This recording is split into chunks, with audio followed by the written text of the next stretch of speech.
Hello, thanks for being with us today. It's Real Live with Miss Brenda, and I'm Miss Brenda.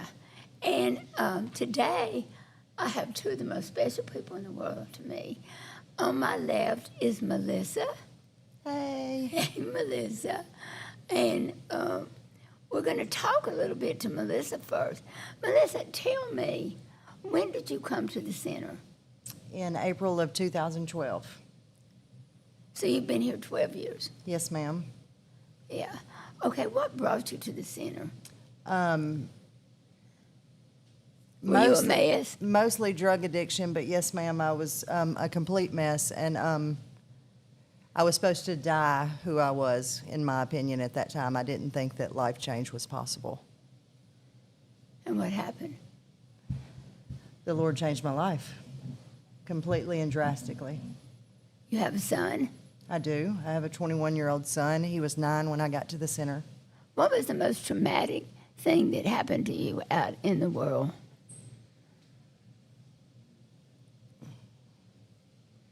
There was many things, but the biggest, I would say, I guess, I found out I was pregnant, and the following day, his father was murdered.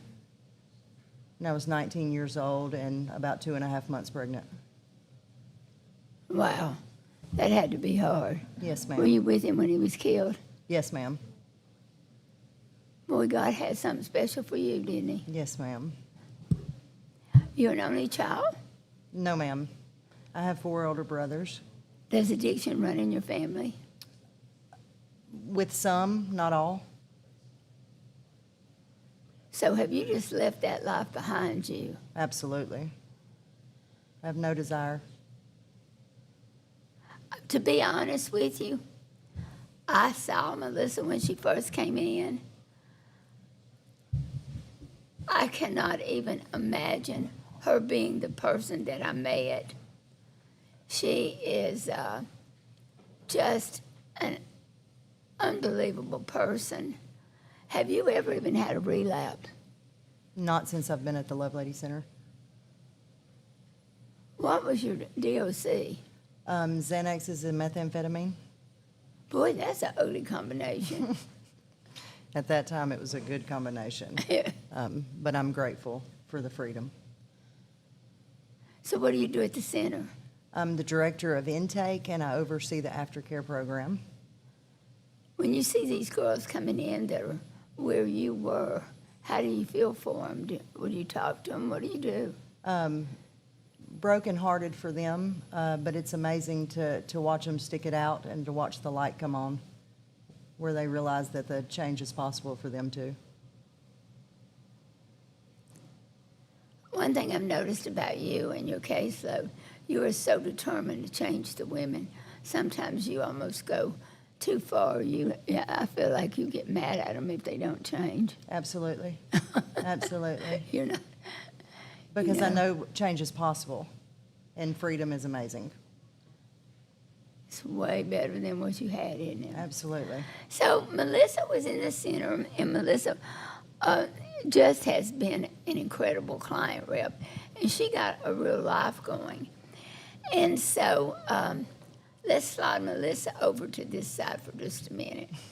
Then what happened is when I started the center, I had a son, and my son, I'll never forget this. He said to me, he said, why can't you just be like another a normal grandmother and just sit on the porch and rock those grandkids? He said, why do you think you got to do something like this? He lived in Gulf Shores, and he was building houses. Well, when I wrote my first book, I talked about him in it, and he called me. He said, you made me sound like I wasn't even saved, Mother. And I thought that was the funniest thing. I said, no. He said, well, you know, that is just not who I am. I'm not somebody that's interested in your center. He said, it's just not going to happen. Well, I thought for so long that my son was supposed to join me, but he just wasn't interested in it. And then one day I got that call that he said he was going to come up there for a little while. How many years has that been, Beau? 7, 8, When- 9, When's that little wall gonna be up? 2015. When's that little wall gonna Well, I've be up? never been back, actually. So, once I came, I've never set foot back at the beach again. Not one time. What drew But you I to didn't the really center? say, let me correct something. I didn't say sit on the front porch and rock the baby. That is what he I said. said maybe like a normal grandmother, but I don't see you in a rocking chair at all. I feel like I could use a rocking chair today, but no, you weren't expecting what we got out of this center, No, were you? not at all. Not at all. And not only that, I mean, thank goodness that, all my kids have come. So my kids are here from the beach. And so I don't, it's hard to even remember that life prior to the 2015 coming back. So What do love you it. do at the center? Deal with problems. Mainly, I deal with issues. That seems to be my job title. But Director of Operations, I oversee the kitchen, maintenance, transportation, MANA, which is our give back program with our food, and just whatever our emergency plans, security, just whatever I need to do. Well, there was a real need in the center for a position like Beau has, and we did not know what we were going to do. And the day he called and said he was coming up here, we were all like jumping up and down because for so long I had felt that's what we needed, Beau up here. What made you change your mind? I actually came to open up the clay thrift store, and then when I got here, I just kind of got engulfed in everything else, and never went back. You built the clay thrift store. Mm-hmm. And now you've built, right now we're having a roof put on. What all have you Yeah, got in progress we now? oversee a lot. I oversee a lot of the special projects. We're putting a roof on the center, new windows in the center. We're redoing our dental clinic to hold, I believe it's 7 or 8 chairs now, and the surgical rooms also. We're getting ready to start a commercial kitchen so we can, like a culinary school. So that's a separate project. I mean, it goes on and on. We got big plans. Very big plans. So And my job is to implement them. Not always come up with them, but to implement them. I am so honored to have my son work with me. Beau was divorced when he came up here, and he had no intention of getting married, and certainly not to one of my women. And what happened there? I don't know. It just got kind of. I don't know. I couldn't even tell you how the chain of events took place, but we met and this ended up hitting it off and getting together. But it was definitely not anything that was planned. You didn't come up here to get a woman. No. You were not looking at the Lovelady Center for a woman. I was coming up here to get away from women. But it was never my intention at all. It just happened. Well, Melissa, what happened on your end? Did nobody get struck by thunder or something? I don't know. I always said that I would never get married. I had seen Beau come in and out of the center a few times when he would come to town. It was just never anything that crossed my mind. But when he came to town and was doing the clay thrift store, he was mentoring my son and Hunter. And he would take them out to dinner once a week, and he would mentor them. And then one night he texted me to tell me how it went. We started hanging out, and we never stopped. I never believed in getting married. I never believed in being tied down. However, Beau walked into my life and everything completely changed. He showed me what a real man was about. He showed me how I could be loved where I was never loved before. He's there for me, and he protects me, and he provides for me. And even when I drive him crazy, I know without a doubt that he loves me and he has my back. She's very OCD. She is a cleaner. I mean, she wants everything clean, and he's a little bit on the messy side. But Beau also is an animal person, and at home he has several animals. And Melissa, how do you feel about that? I love them. I love them. It's a full-time job in itself. But they're part of our family, and I think we make it work pretty well. I wouldn't trade it for anything in the world. You seriously? Yes, absolutely. You are happy with the animals and happy? Yes, it's overwhelming and exhausting sometimes, but I know they need us just like we need them. Would you get rid of any of your animals? No. Okay, I've got to tell you, he's got 3 monkeys. And they stay home, and he has weekend parties for them, birthday parties. It's the cutest thing I've ever seen. He loves to love. He's been that way since he was a little boy. 3 monkeys, 3 dogs, a parrot, Bearded dragon, bearded dragon, koi Right. pond. koi pond.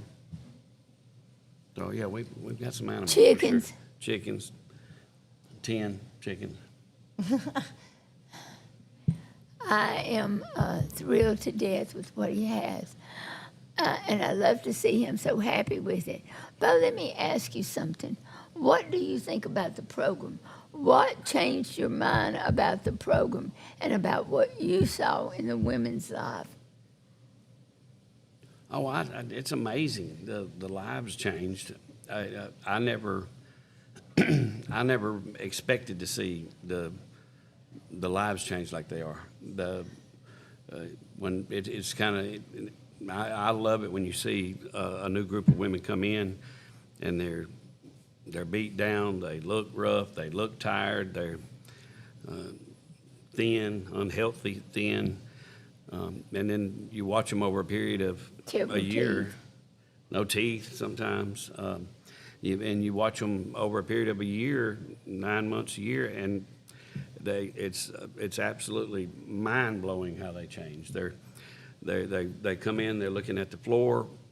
Before you know it, they're looking straight ahead. Before you know it, they're looking high. They're smiling. They're working on their fitness, their health. They put on weight. Sometimes a good bit of weight. They like to eat. But their physical transformation, and that's not to mention the spiritual transformation, but just them. They're turning it. You know, they go from being somebody that a lot of times are just homeless, and then they become the woman that God wants them to be, and it's their confidence. I mean, God, you can go on and on.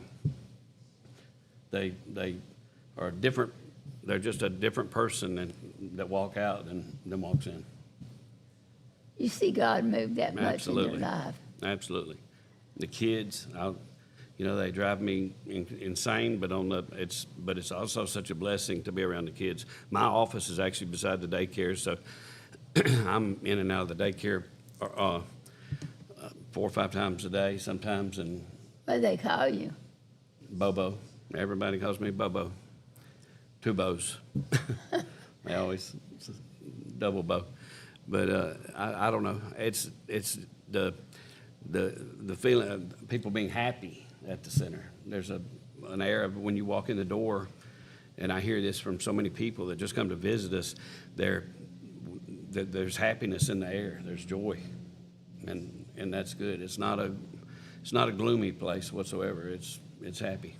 When I first started the center, Beau had, never had a problem with addiction. my family's just not addiction prone. And so Beau just was having a hard time understanding it. You don't have a hard time anymore. do No, you? not at all. What do you think is the biggest reason our women get in trouble? You mean with what their mindset is? Well, I see a couple things. Well, one, men. I mean, men are a huge problem for a lot of these women, and you know, they're loyal women, and there's so many women that are in the center that's been in trouble that really, I believe the wrong man took them down that path. I really do. And a lot of these guys, they'll put the blame on their woman and just they'll take it. You know, I believe that. I believe a lot of them are very intelligent, and I think that and they're hard workers, and I think that they've got their brains are working, and I think in the wrong atmosphere, it's almost got them in trouble. Because, you know, I guess idle mind is the devil's workshop sometimes, and they are very strong-willed. How many women do you work under your authority? He has a work therapy. He does the work therapy, a lot of that. How many women do you have that work under your jurisdiction? Well, if you count the kitchen, I mean, it's about 30 in the kitchen, 10 in maintenance probably, 10 in manna, special projects, 4 or 5. So, I mean, probably 75 maybe in total. 75.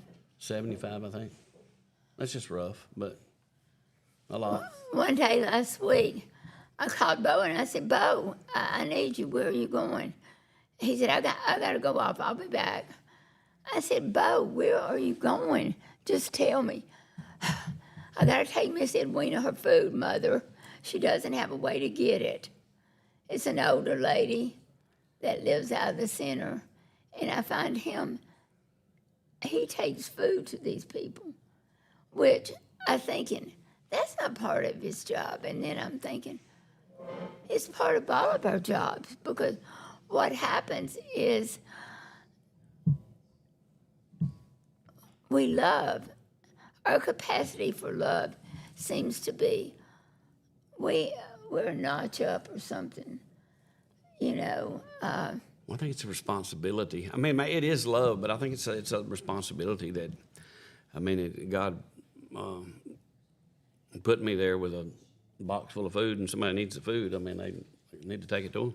He started a program because we had such an overage in our donations, and it's called Manna. Manna. All right, how many people do we feed a day? Well, we have about, Manna's threefold. We feed about 30, probably roughly 30, 40 homeless people a day, and it's the same people that come breakfast, lunch, and dinner. Some of them have come since we opened Manna, which this will be our second or third year. And Thanksgiving, I believe, will roll into our third year, so we're almost at 2 down. But we feed, like, some of them have been coming there since day one, like, to get their food. And that's been another interesting thing, is to watch these people, a lot of them homeless, go from being unhealthy, thin, to where there's a transformation even in those people. Just they're, you know, putting on weight. They look healthier. They look better. They're happier. So we feed that, and then we also feed families. We have about probably 250 families a week right now. We go between, well, I say 250, between 250 and 400. Summer it slowed down just a little bit. Families a week. How many do you average in a family? That family of 4. So 4 times 300, that's 1,200 meals there. 12, Is that right? 1,200 people, 3 meals a day. So that would be approximately 1,200 people a Y'all week. are going to make me tired just knowing what we do. Okay, well, how many people are in the kitchen? How many do we feed inside the building? About 550 probably inside the building, women and children. How many meals a day? It's almost 2,000 meals a day, about 1,700 meals a day out of the kitchen. But we, Are y'all listening to this? This is what we do every single solitary day. And this is the man who told me in the book I made him sound like he wasn't saved. well, kind of made me sound like a jerk. Huh? More like a jerk. More like, Well, yeah, you were a jerk. well, thank you.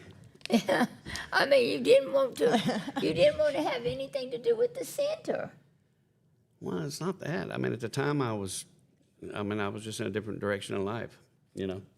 But God brought all that full circle, you know.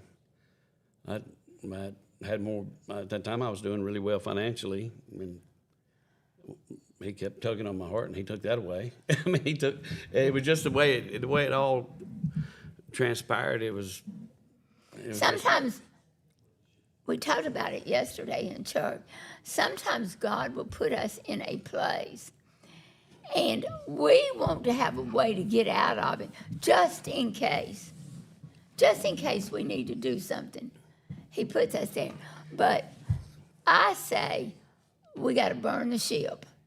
We jump off into this new territory. We got to go back and we've got to burn that ship so that there is no way to get out of it. Well, I burnt mine. Yeah, you Been burnt yours, 100%. all right. So- What about you? My God, the roof. We're finally getting a roof on the place. That's been a huge blessing. When I took over, we were just patching. The roof had probably 70 years old. It was so funny when people would come and our roof would be leaking. I'd have a pot of plants underneath the leak, and they would say, "What are you doing?" I said, "Watering the plants." Buckets throughout the center. Yeah, throughout the center in the weirdest place. I'm watering our plants. But we made it work for a long time, but it definitely. When you Caught up with met Melissa, did you see a woman who had been in addiction? No, not at all. No, I have a hard time. She's so, incredibly strong-willed, but I have a hard time ever. He said she's stubborn. That's what he just said. Yeah, that's kind of what I was trying to say. Nicely, Strong-willed. but I never. That is a hard thing for me to picture. But that's hard for me to picture with the majority of the women there after a time. I don't see that when I look at them. Well, when you came to me and you were interested in Melissa, you just was interested in what? I don't know. I mean, it just kind of all happened. I don't know. She's definitely a hard worker, focused, driven. I didn't. It wasn't to get married or to have a wife, or I just liked her and wanted to maybe hang out when I was in town, just to go eat dinner, and it just evolved. So. Because you weren't planning on staying. Right. My whole mindset was still going to do the clay thrift store, and I thought, well, I'll get back to work. What about you, Melissa? What's the question? What did you see in Beau?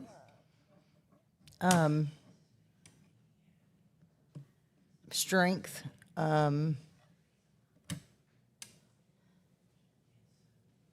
It was just an inspiration to see that somebody would step in and try to pour into my son's life when he never had a male figure.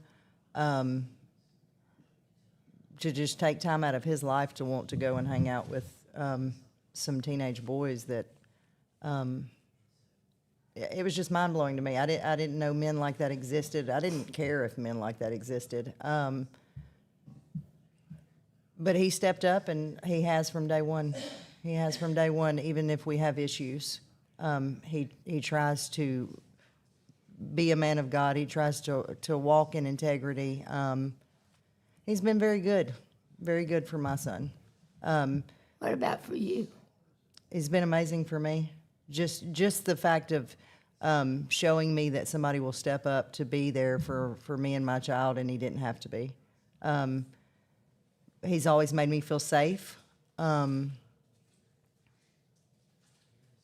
he's always met every need I have, and most of even my wants.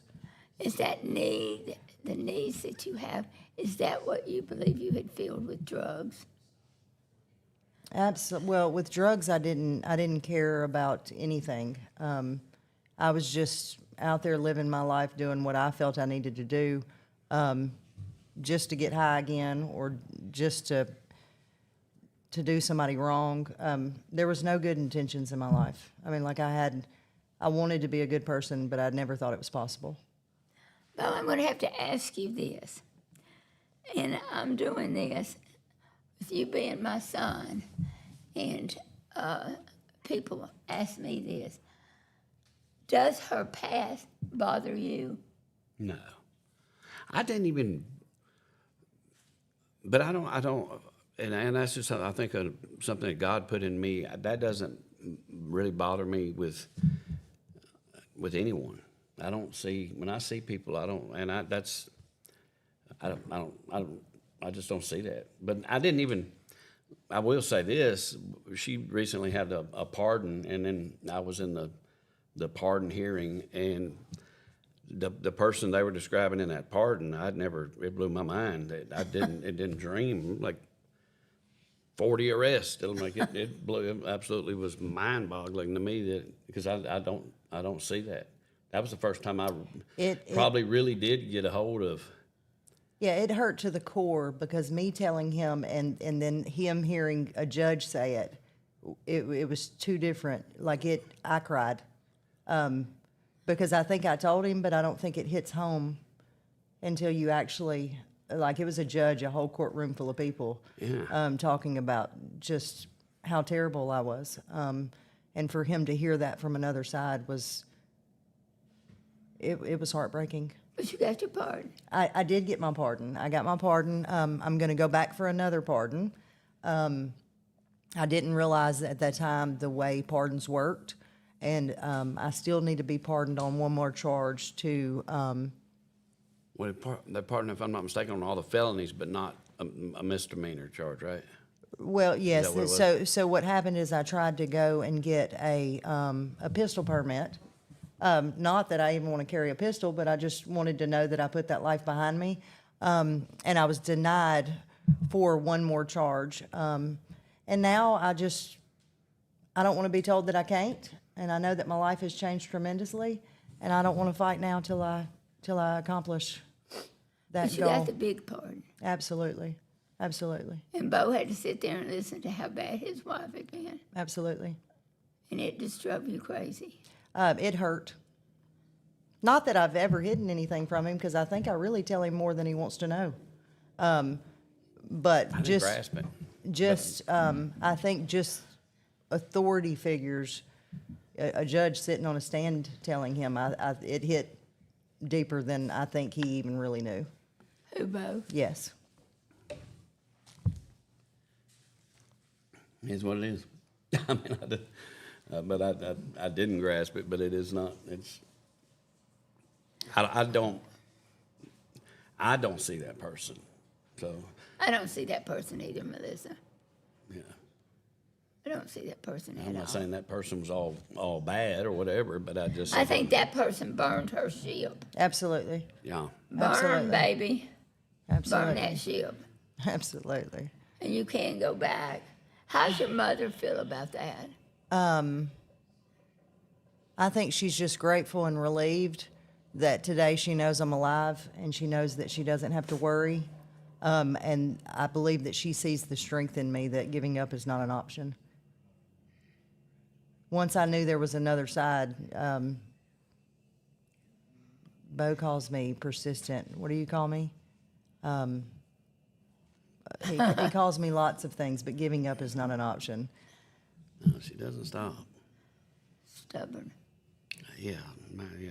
So, And he tells me constantly all the great things you do. I'm sure he doesn't tell you as much as he should. I do want to mention this. We had COVID, and when we had COVID in the center, we had to shut down the center, and we had to have a couple of people that stayed at the center day and night because we had such a a small workforce. And Beau and Melinda stayed 30 days, 60, I think. Was it that much? 60 days I feel like it was 8 weeks. without leaving the center. Melissa brought them the stuff they needed. Yes, ma'am. Yes, ma'am. I think it was, it was Beau, Miss Melinda, and about 10 other staff members that locked in, and I feel like it was for about 8 weeks. Melinda allowed me to come and go, but I was doing all the shopping, the bank runs. There for a season, I took everybody's individual credit cards and individual lists to Walmart, and I was in Walmart for hours. Then Melinda would make me go home and shower before I was allowed to deliver the groceries back to the center. And we had pretty good luck with it.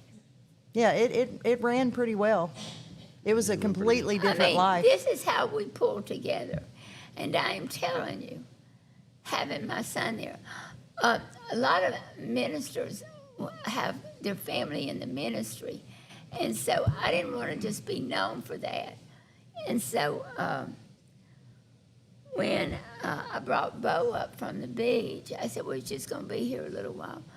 We weren't even into it a few days, and John came to me, the chairman of the board. He said, what do we got to do to keep him up here? I said, well, we just got to. My family's the first one there. They work the hardest.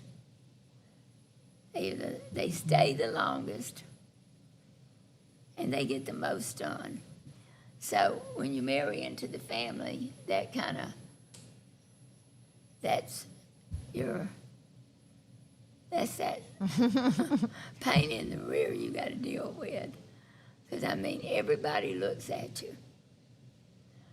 And I know that Beau has made quite an impact because the women want to see a good man. They want to see some man that's not just hitting on them. And they really want to see a man, if they hit on him, that he doesn't take the bait. And Beau has been one of those. We have several men who have been like that, and we're very thankful for it. The men we have at the center are good. Do what? We've got a good group at the center right now, I feel like. Of Women. Men and women. Well, is there anything you'd like to say about the center? No, I think the center speaks for itself. I think that the women speak for the center. Are you proud to work there? Absolutely. Absolutely. How about you, Melissa? Absolutely. I'm just grateful that I get up every day and I can help people that are just like me. I'm no different than the woman that's walking through the door today. I've just made different decisions over the past 12 years. But I always know that I'm one decision away from a different life. Every one of us, anybody listening to this right now, you were one stupid decision away from messing your life up. One. Yes, ma'am, absolutely. Even if you've never touched a drug, you're one dumb decision. I think it's an honor. You said proud, but I really think it's an honor, really, to be there. Yeah. Absolutely. God could have a lot of people sitting in my shoes, and probably a lot of people that are more equipped to do it. And More what? More equipped to do what I do. You know, But God calls us and He equips us with what we need. But the truth of the matter is, it's a matter of the heart. You've got a heart for this ministry and for helping these women. You have that heart. That's one of the things that y'all got together. You've got heart for the ministry. Yes, ma'am. I could just talk. Go ahead. Well, I've watched even, so we've been married almost 7 years, and just watching even his relationship with the Lord grow, just because it gives him a deeper desire. He gets up every morning and reads his Bible and does devotions, and he's proud to do it. You know what I mean? And I know that he had a relationship beforehand because he was raised by you. But he has a desire every day to be a better man and a better human in general. And it's great to see. Don't always achieve it. Yeah, But you I try. don't always achieve it either, Beau, but we can certainly do our best. Absolutely. We can let the Lord lead us, right? Well, listen, I'm so glad to have you on here. I love my baby boy. I love And you. I love his wife. I love you. I'm just I love everybody. But I want you to know how much we appreciate you being over here. And I hope some of the things you've said speak to these people that may be watching.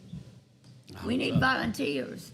We do need volunteers, So always. I want to thank everybody for listening today.